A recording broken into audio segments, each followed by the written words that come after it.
இன்னைக்கு சூரிய கிரகணம், கர்ப்பிணிகள் இன்னைக்கு வெளியில போயிருந்தாங்க அப்படின்னா அவங்களுக்கு பிறக்க போற குழந்தைங்க கண்டிப்பா குறைபாட்டோட பிறப்பாங்க.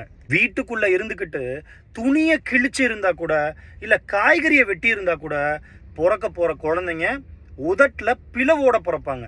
ஜன்னல் வழியா சூரியனை எட்டி பார்த்திருந்தா கூட பிறக்க போற குழந்தைங்களுக்கு உடம்புல ரேஷஸோட பிறப்பாங்க. இதுதாங்க நம்ம முன்னோர்கள் காலங்காலமா சொல்லி வந்தது.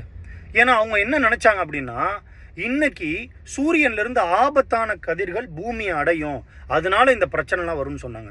இந்த சூரிய கிரகணம்ன்றது என்ன? நிலா பூமிக்கும் சூரியனுக்கும் இடையில பாஸ் ஆகி போற ஒரு ஆக்டிவிட்டி, அவ்வளவுதான்.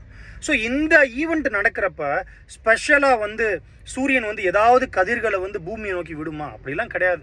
எல்லா வருஷமும் எல்லா நாட்களும் எல்லா நேரமும் என்ன கதிர்கள் வருமோ அதே கதிர்கள் தான் இன்னைக்கு வரும். அதனால எந்த ஆபத்துக்களும் கிடையாது.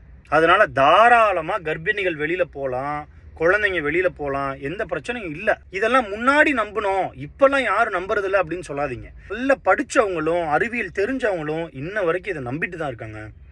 நன்றி.